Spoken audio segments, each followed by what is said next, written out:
All right, here we go.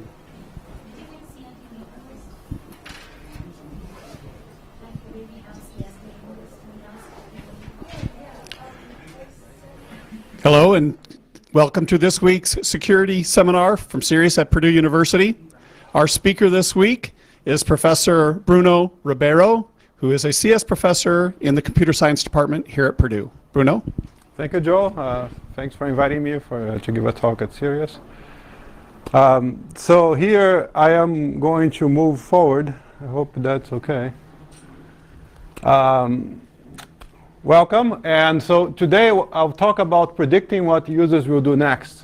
So if you bear with me, let me go through first a general introduction. So here we have an agent that is walking around the world, right? We have, for instance, this agent is walking around Lafayette looking for a coffee shop and then go maybe to a restaurant, or is trying to buy some tablets in a store like Amazon or eBay or Best Buy. Or maybe it's browsing for music. It's building a music list and it's listening to songs in this website. So what these problems have in common is that once the user reaches a place, you want to know what the user will do next. And so this is the general motivation. So for instance, online shopping, we have, let's say here, tablets and laptops, and you can go to one of them, let's say an e-reader, and then after you click here, maybe you go check how much it costs on Barnes & Noble. Is a different equipment gift card. So these are the users browsing these websites, and so the motivation here is to predict, given that where they are and what they have done, that we know what they will do next. So this is the general problem. It's called predicting user trajectories. Okay, so this is the user trajectory, and the security motivation for this would be, for instance, you have some access patterns. We have a regular user who is accessing some files in his company, and a malicious user that has a different pattern of accessing these files, right? And you want to separate or group the users that are regular users against the users that are malicious, that they have some weird or different type of access pattern. So you just want to group users.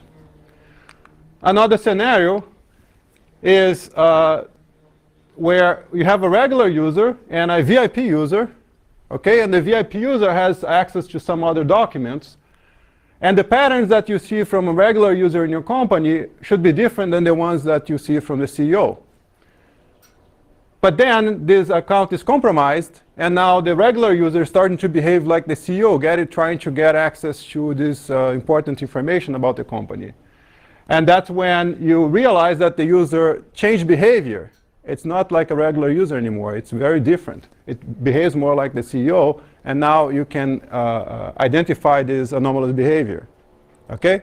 So there are the two motivations in security for this. And a more personal motivation, which often is why we do research, is I had an ebook, and I was sharing this ebook with someone else. And whenever I was browsing, so this is the type of books that I would appear on my recommendation. It's usually science books. And then because I was sharing with someone, I would receive a lot of recommendations of books that I was not too interested in. And what was upsetting to me was that I would keep browsing the books that interest me, and the website would never really learn that I am very different. My trajectory is very different from this other person that was sharing the ebook with me. The other person would do a trajectory over other very different types of books. And the machine learning algorithm that the company was using was not keeping up with this understanding of the trajectories. So here is me browsing, and of course I'm not browsing the other books. So and then when I started looking more into the problem, and a problem that I was already interested, of course, but there were no scalable big data methods to predict this type of navigation, this type of trajectories. And I was surprised, and that was 2015, surprised at the fact that in 2015 we still didn't have any scalable algorithms for this type of trajectory prediction. So there are reasons for that, and I'll show you some of the challenges regarding learning user trajectories, specifically because of user behavior. And that also ties back to security, the way that people access files and the way that they behave in a company is quite complex. So let me give you an example. So one of the first challenges here is account for stationarity. What is that? So you can think the trajectory of the user is a mixture of what we call stationary processes. So what's a stationary process is, we can think of a process or a stochastic process or behavior, right, that does not depend on wall clock time. So if you are browsing on Amazon in the morning for a computer, or if you're browsing on Amazon in the afternoon for a computer, your browsing behavior would be the same, right, because you are trying to do the same thing. So that doesn't depend on wall clock time, and that's what stationarity means. And also the same thing, if you're browsing today, you would have the same behavior as if you were browsing tomorrow, right? It's the same behavior. So that's what the stationary process, there is a more precise mathematical definition, but I'll give you just the intuition behind that. So here we have a process, right, in which you are navigating over documents, A, and a process B that you're navigating over documents. And if you think about how users behave, you will see that what they actually do is at some point in time, they start behaving like A. And then another point in time, they still behave like A for a while, and then they quit the system, right? They stop, they go home, or they close the website.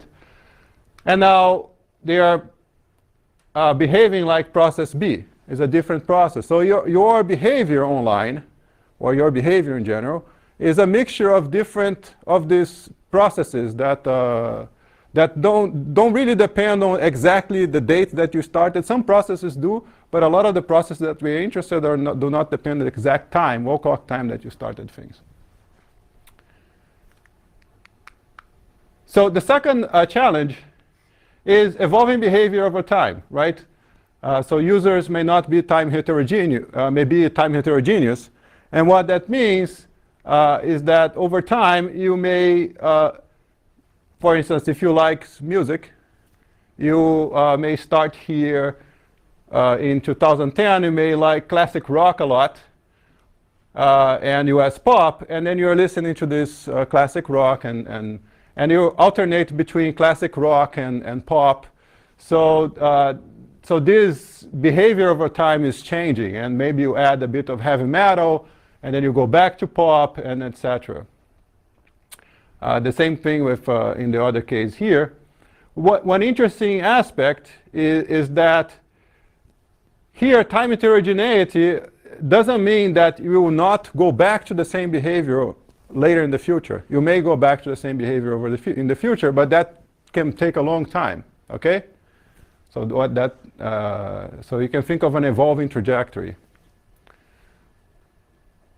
Okay, so an interesting point. So this is annotated data. This is real data from some users at Last.fm. And it's interesting that the user here has US pop. You see, US pop is interested, and then start listening to classic rock, and then gives up on the pop, and then just listens to classic rock after that. Another one, that is one of the more interesting actually, was a mixture of heavy metal, pop, and classic rock, and then switched to Korean pop, and never went back, just listening to Korean pop. I don't know, when was, maybe that's when Psy came out, I'm not sure. Okay, so I may have been the last person to learn about this. I had a friend who was forcing me to. Anyways, so here we have some the third challenge, which is that these trajectories may be transient. So let's say that you go through phases when you listen to music, or you go through, when you think about job, the behavior of people accessing files on a company, when they change job title, they change their access behavior, right? So you expect, for instance, if you, maybe you like music, you like 60s music, and then you are just listening to 60s music. You are 3 years in this span that you are really interested in 60s music, but then you decide to change. As we saw, people sometimes they change to very different styles, and you now you have 4 years of heavy metal that you're really more interested in heavy metal than anything else, and after that you go to your next musical phase. And what is important in the transiency of these processes is that you will never go back to the 60s. Okay, so you are done with that, and now you move on. That makes the learning of this trajectory is incredibly difficult, right? Imagine that you have something that people are doing and they will never do again. And in the other case where we have, for instance, here, evolving trajectories, right? So you're evolving over time. So it's hard for you to learn what they are doing if it's not recurring. It tends to evolve and continuously adapt.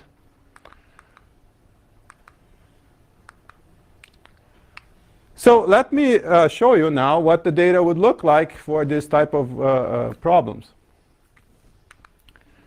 So the data is a trajectory. So we have a user and we have what they access and when. Okay?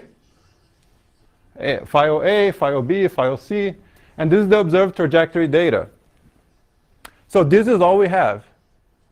All we have is this.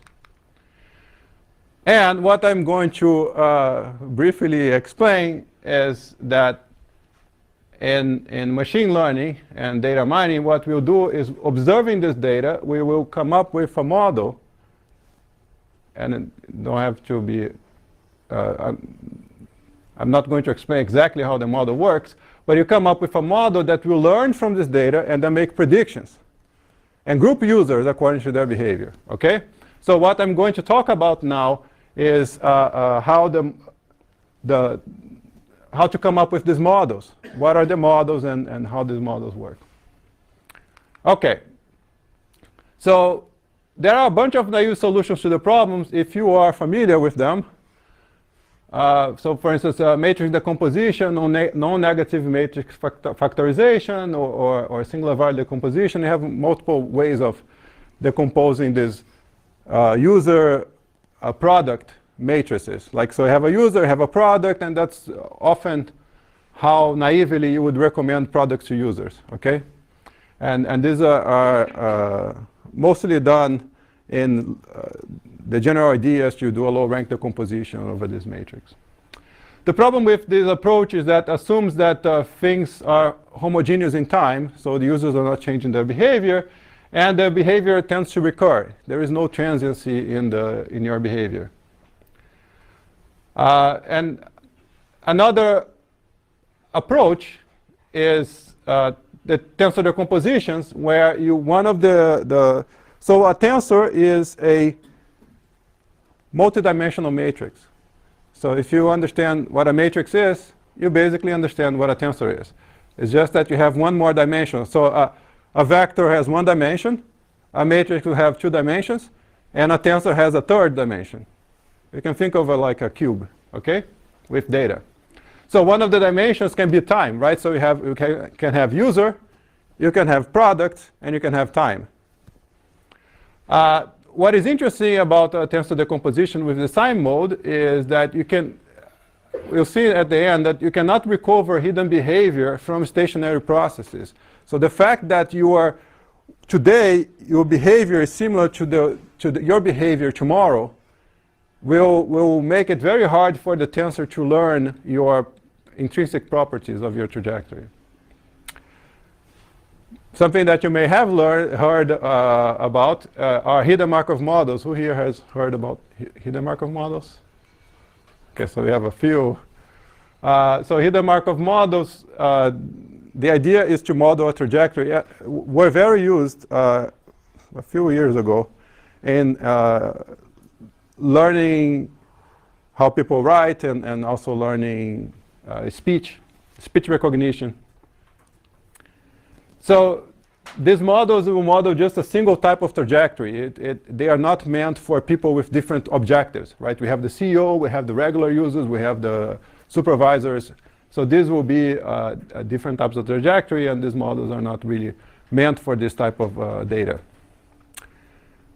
Okay, so these are the naive solutions that will not quite work well. And recently, there have been a number of other solutions, better solutions to the problem. And one of the most interesting ones is called latent Markov embedding. Was published at KDD in 2013.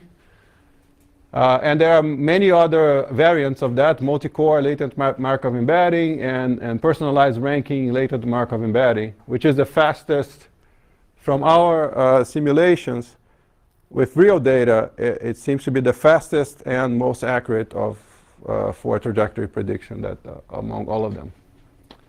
Was published last year. There are other methods like factorizing machines. I'm not going to go into the details of how these methods work. I'll just say very vaguely that latent Markov embedding, the idea is just to project your data into a latent space, and then you learn a Markov chain over that latent space. Okay, so one of the common issues for all these tools is that they are too slow for large data sets. Okay, so you cannot learn over larger scale data. So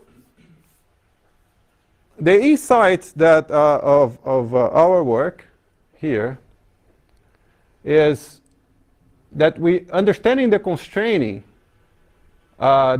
dynamics of the trajectory is key to predict the future. So if I could see where the agent is, then it will be easier for me to predict where the agent will be next, because you see, if you are in Lafayette or if you are on a given website on a certain page, it's hard for you to jump to some other place, right? For instance, if you are in Lafayette, you cannot have dinner in New York City.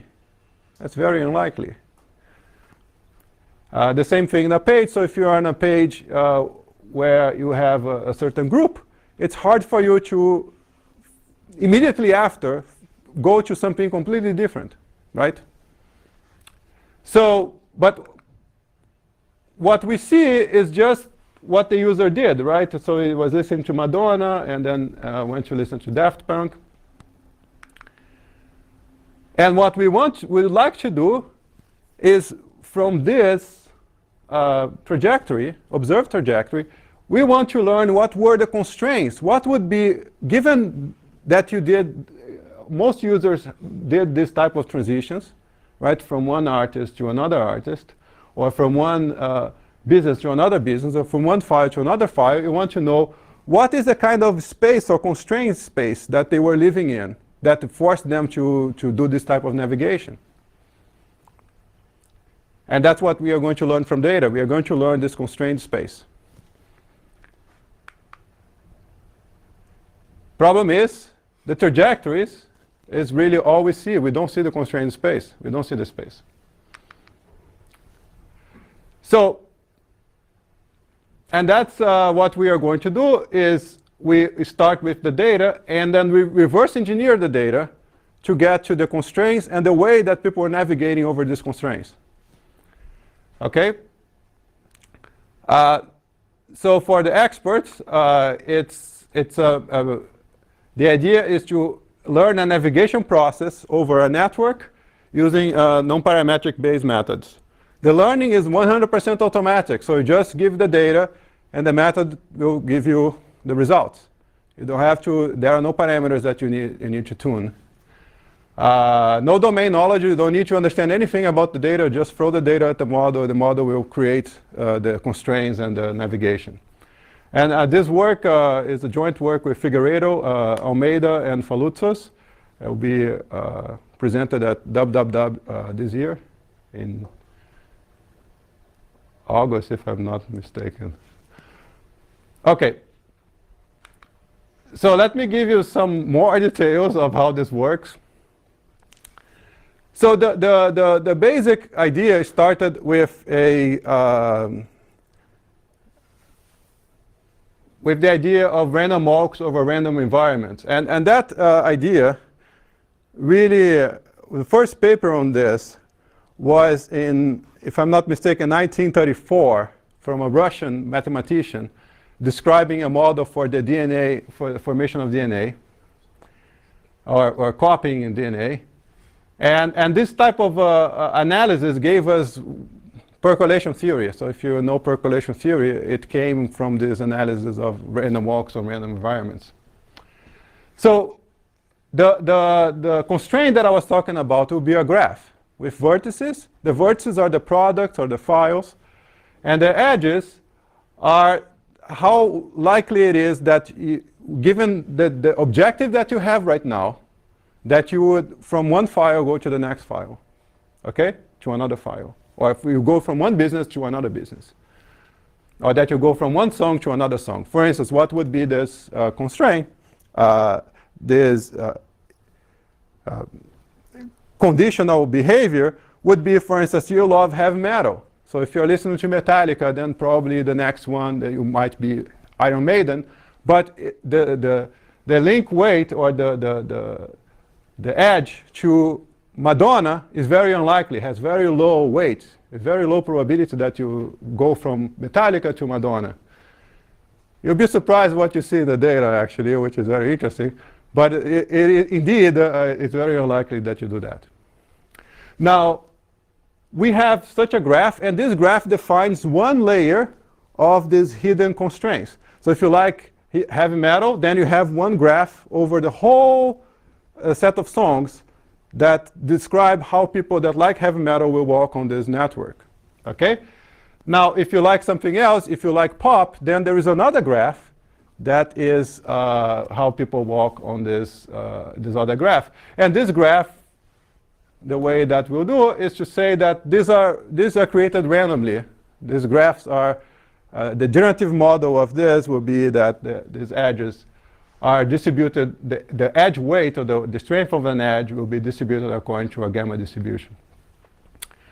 It's just a way to probabilistically describe what you are seeing, so we can reverse engineer it, okay? Now, the way that we're going to work then is to have, let's say, Alice. She really prefers graph G1, let's say heavy metal, and then she does a random walk. If you're familiar with PageRank, anyone familiar with PageRank? Have you heard about PageRank? So PageRank is a random walk, and then you randomly jump to another node. Okay? So what we are going to do is similar to that, in that for a graph G1, let's say heavy metal, then she will be walking around the songs according to a random walk determined by the probability that you walk on a given edge is determined by the edge weight. Okay? And then after a while, Alice gets bored and then randomly jumps to another thing that she likes. Let's say pop, right?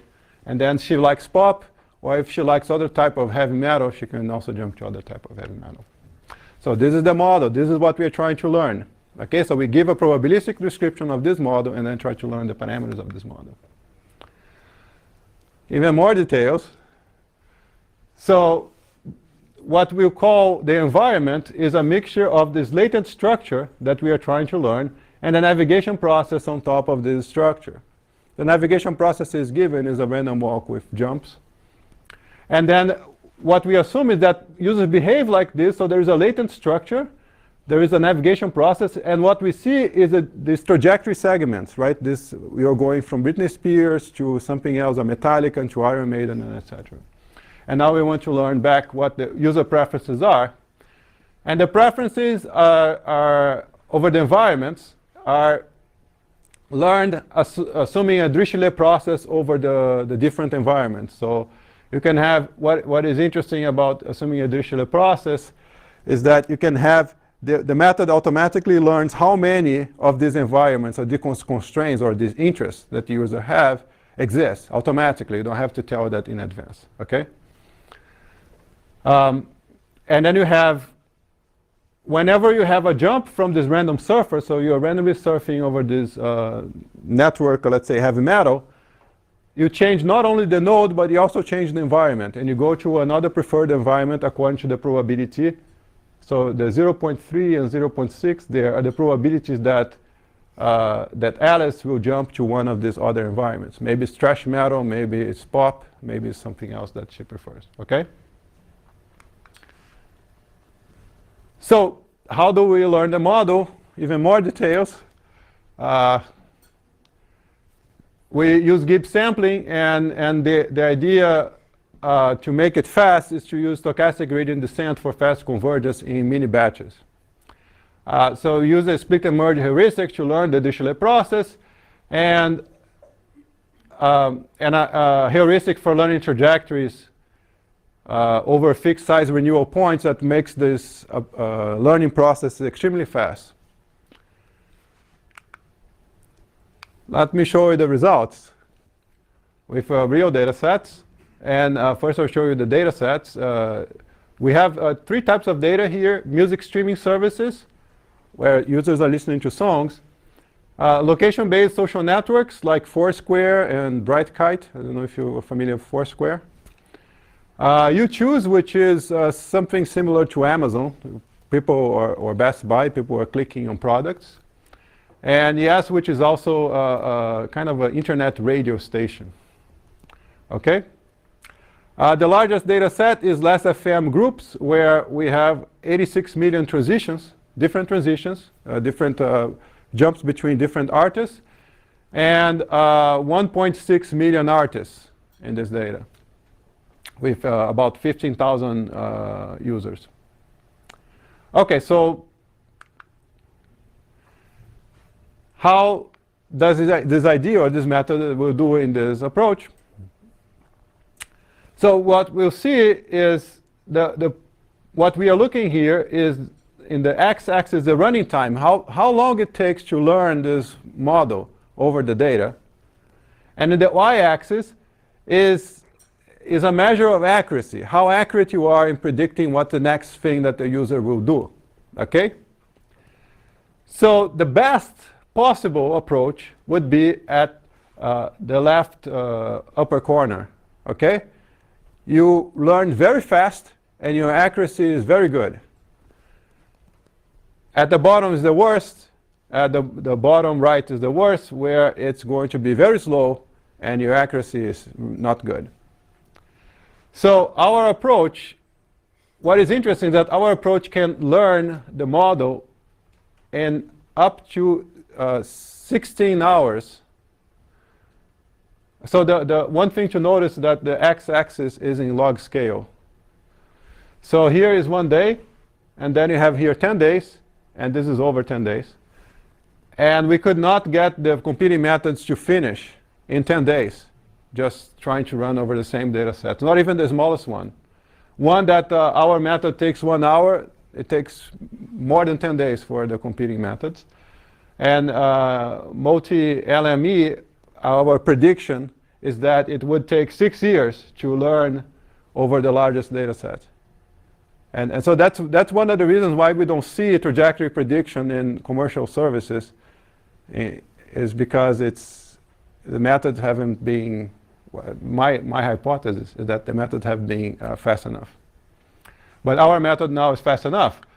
So to be fair, right, maybe they are slow, but they are very good. It could be that the accuracy is better, just that they are slow. But what is interesting is that if we cut these other data sets, we subsample them, and then feed them to our method and to the other competing methods, we'll see that our method, which we call TribeFlow, is still significantly faster. In this case here, 46 times faster, and always more accurate. It's not only faster, but it is more accurate than what's out there. So, and this is basically the best competing approach is 46 times slower. Our method is 46 times faster and 23% more accurate. So, Another interesting aspect, I was talking about tensor decomposition, right? If you think about a tensor where the products are one of the modes, the users are in the other mode, and the third mode is time, okay, so it's this cube. And then the tensor decomposition will decompose this into 3 matrices. This is an example of Tucker decomposition. And a matrix in the middle there, that is a matrix that mixture the different other matrices. So if we try to learn using tensors the hidden structure of this data, the real hidden structure of the data. So we have here generated data that is coming from a stationary process. And we use one of the very good method for learning over large data sets, which is try-mine. And we see that this is the truth.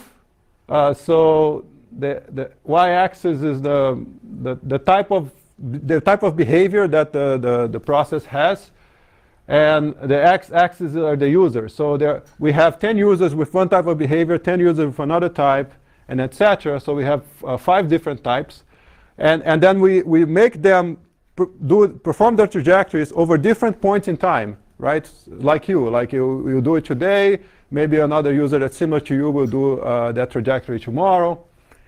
So if you try to apply tensor decomposition, you see that you don't recover the behavior of the users very well. But with TribeFlow, we can recover it quite well. Now, there is another benefit. So one of the benefits of our model, and the idea that you're modeling these constraints and the navigation over this constrained space, is better sense making. So here we have Foursquare data. And in general, what you would do is to have kind of a Gaussian or some distribution of spatial distribution over your data to say, well, if you went in Lafayette, then you're probably going to go around the area, right? That area for the next point of interest. Our method learns this constraint automatically from the data. And what is interesting is that the method outputs something like this. It tells us that domestic flight, so it appointed us to a group, to a constraint, a spatial constraint, that are airports in the US with Foursquare data. And these airports are domestic airports. So if you hit a hamburger in LaGuardia, maybe you have a drink, a Coke, in Indianapolis. You see? It's not spatial. It's learned that there are some places that have this connection, this constraint connection, which are these airports, local airports. Moreover, it also found some other examples. I'll give you one. Pacific airports and the US and UK hubs connecting Asia to Europe and the US. So if you have some food, McDonald's in New York City, JFK, it will predict that your next meal will be in Beijing. Okay? So another interesting aspect of this approach is to understand the data over multiple resolutions. So here, this data here that I was showing to you, users were liking, they like classic rock and they like Korean pop and etc. This is automatically learned by the method. Okay, so this classification and the way in which people are changing things, you can see that the method can tell you when they decide to switch from pop to classic rock. And these are some examples of some of these hidden networks or hidden constraints that it learned. So one hidden constraint, if you like some movie soundtracks, then you have this composers that of soundtracks, movie soundtracks. And if you like thrash metal, then you will go over this different bands. I did not do that. The student did, because I don't really know many of these classifications. So So Iron Maiden, Slayer, and etc. So if you learn that these are constrained because the users tend to do trajectory over these specific items together. Okay, we have 90s rock, Nirvana, Green Day, and electro house, which is a very specific. Actually, it divided in many different types of house, and what I found online was that this seems to be electro house, and this is all automatically done. So if you have any questions, I'm happy to answer the questions. I'm open to questions. Any questions? Or like if you have ideas about types of data or applications to this type of method, yes? So the model over here seems, I did. So model seems to learn by studying the trajectories of where the user goes. Don't you think it'll raise privacy concerns with certain users? Privacy concern. You see, in data mining, we have a different view. We want the data. Regarding learning, how can you learn this privately, right? So an interesting aspect of this trajectory learning, and I have worked on this before, so I know that you might be able to identify, is that you don't really need to tell me anything about the item that the users are visiting. You just say it's item number 32. You can totally anonymize the item number, and you can anonymize the user. And then I'll give you, well, item 32, 44, 55 are together, and user 155 tends to go over these items together. Of course, if you know that you can always de-anonymize this type of data, but it doesn't really need features of the user. Let's say the age or any other, or where they live, and etc. It just learns over this abstract concepts. Any other questions? Yes. I want to know what's your intuition behind that is faster? Oh yeah, the microphone there.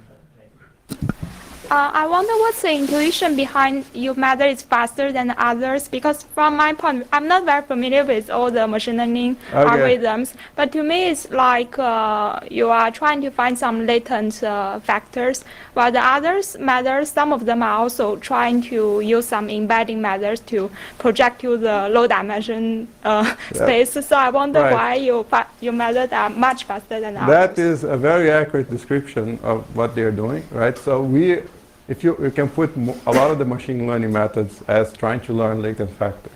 And we are indeed trying to learn latent factors, but there is one interesting aspect. If you give more structure to the problem, then learning tends to be easier. Oh.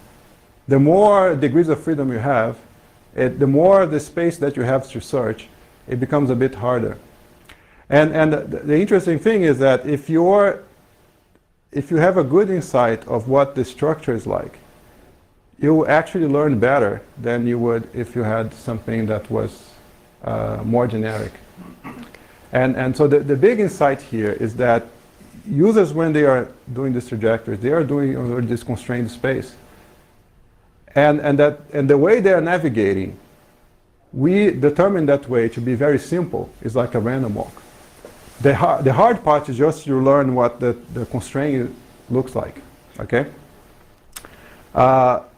While oftentimes what we'll do is to have the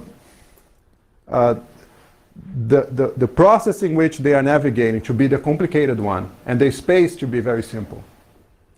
So we inverted the problem. We said the navigation is very simple, the space is a bit more complicated. And it seems to match very well the way that you would actually behave, right? It matches intuition of what the structure of the problem should be.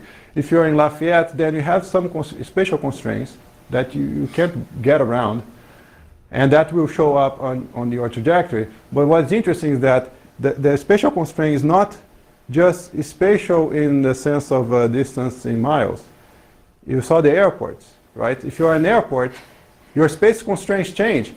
From the airport, you cannot go to Lafayette very easily although it's close in distance, but it's much easier to go to New York City, right? So that is, I think, one of the reasons why our method is so much faster. Thank you. Any other questions?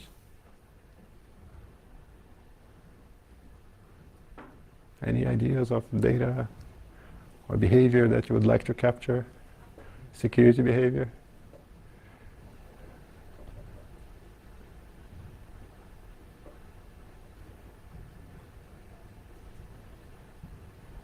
Okay, well, I guess there are no other questions. I'd like to thank you for your time, and I'm available offline also if you want to ask things off the microphone. Thank you.